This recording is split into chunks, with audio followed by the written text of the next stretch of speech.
Ngayon yung panahon na ning digital age ang po paning social media, as nakaimportanting opinyon da ring tao. Ni?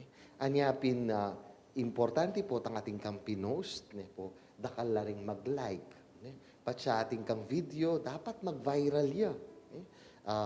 Itay metong ka ring akakita mo ngini.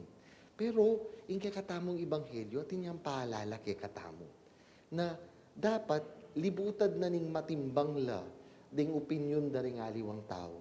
Tamo kakalingwan na mas matimbang ya ing panlalawe ning Diyos kay katamo. Nung akit tamo, Herodes, may kulong ya king sabyenda ding tao kaya. Na nainisip itang ing sasabyaning konsensya na balo ng banal yewan, balo ng burining pakiramdaman, pero uling eya bisang masira, king arap da ring tao, yapin pe patabtab ne batal pamurin, iwan. Sana itamo po makanyan. Po. Sana we can stand up for our own principles in life.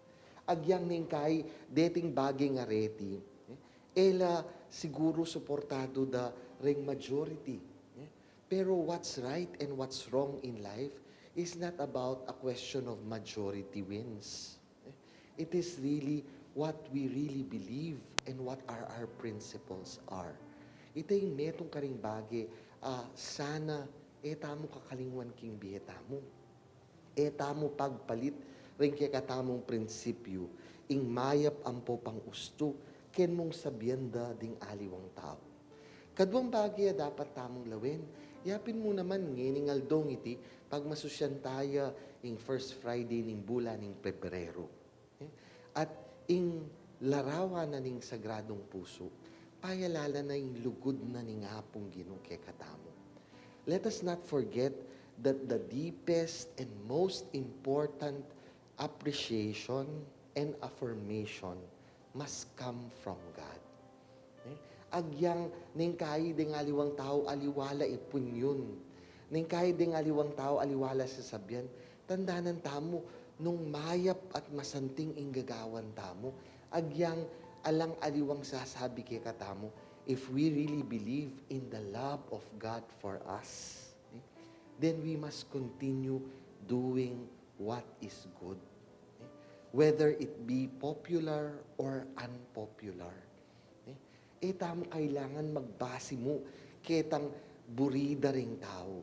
Dapat baluta mo itang talakaran, itang burina ning hapong Ginoo. If you listen, peka pakiramdaman tayo po ing mumunang pamamasa. Lawin tamo. Karing sasabyanan ning kasulatan, maragulya kapurian i David, pero tandanan tamo, idgang i David was not totally liked by all. Emo, ing mismong anak na mig-alsaya laban kaya. Nung akit tamo, ing mismong pamilya ng David, po, ding aliwa karela, de mismo buri i David. Pero, meto nga bagay akit tamo kang David. With all his faults, with all his weaknesses, he always strived to do what God wanted him to do.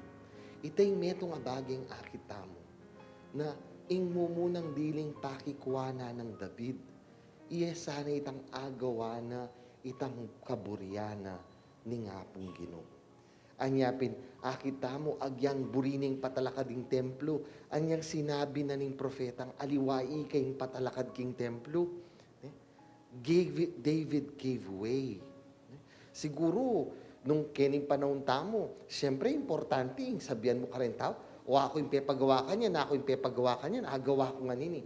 But David knew how to actually know what he needs to do so that he will gain the appreciation and affirmation of God. And sana mo naman kaya katamo, itay mo munang dili. Bali nung nanay sabihan da rin aliwang tao. Ing importante, nano kaya ing sabyanan ni ngapong Ginoo tungkol kanako. Kaya ba't katatalyan katlong bagay dapat tamo pong lawin. Ning kayi itayong betong abaging makakulong kay katamo. Bakit? Agyang balu tamong mayap, agyang balu tamong masanting, ning kay uli na ning ingkay katamong tambing isipan, nung nanong sabyan da ring aliwa. Nung nano ing opinion da kay katamo. Sana po ing metong tamong dapat tandanan king biyetamo. Yes, they are the opinions of other people. Yes, they are the vantage point of other people. Pero tamo kakalingwan, itamo mismo atin tamong sariling panlalawi. At ita sana taya pay Saul, karing aliwang tao. Nyapin po tamo kabudtuki-tuki. Uli na ning dakala ding taong sasabing makanini. Buri ng sabyan, yapi na ita.